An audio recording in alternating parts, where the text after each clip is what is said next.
there are approximately 10,000 of these artifacts in private collections. That's something that's blowing my mind so much, is that how rampant these are. Like the fact that like you were in essentially a hidden library. Yeah. That these exist all over the world. Like, what was the term you used? Like misplaced artifacts? Out of place artifacts. Out of place. That's even like a genre. And the fact that you could just like acquire some of these on your own once you left, like that's really blows my mind that this is so rampant. Yeah.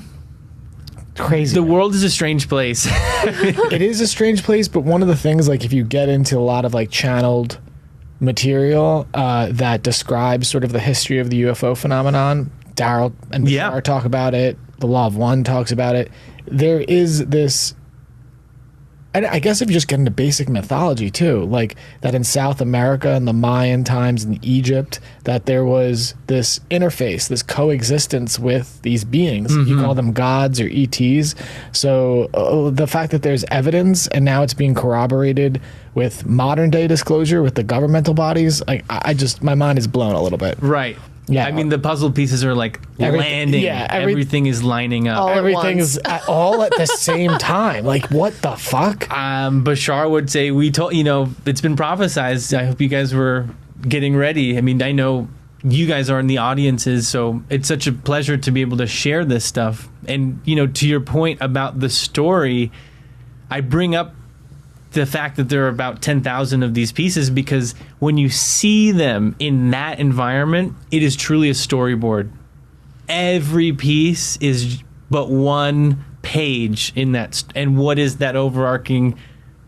Yeah, what is the story? Well, it goes way back, right?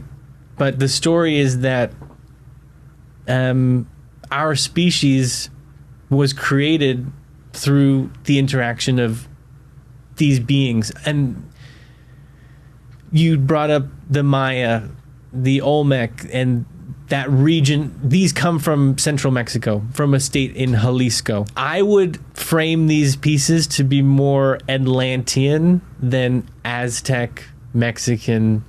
These are prehistoric. They're not pre-Columbian. They're prehistoric.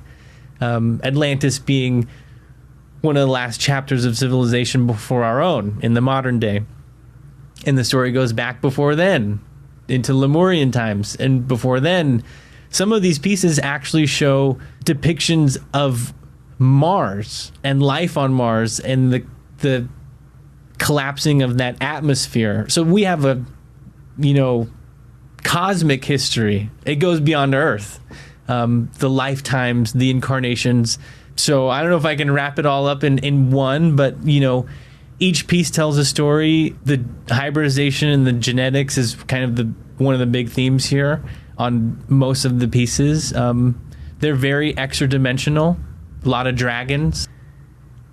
Yeah, this piece is one of the first pieces I ever collected, and it is anthropomorphic.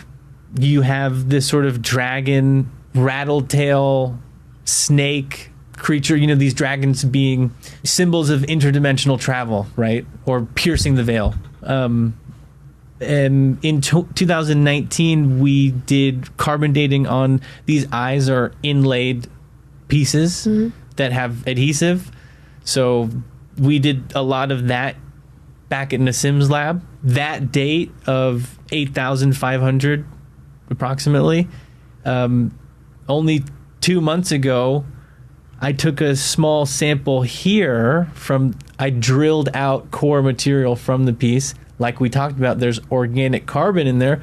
How'd that get there? Very strange.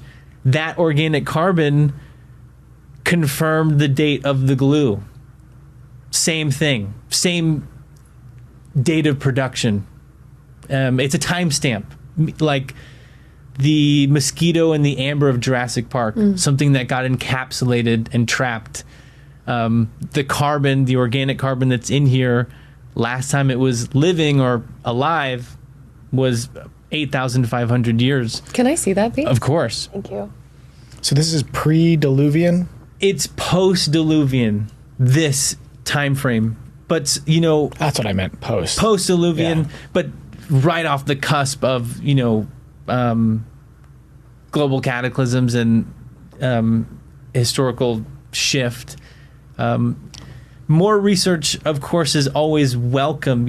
Some of these pieces have been dated to 15,000 years old. The catch-22 is there are very few academic institutions or research corporations who want to engage in work like this because, the implications are very powerful.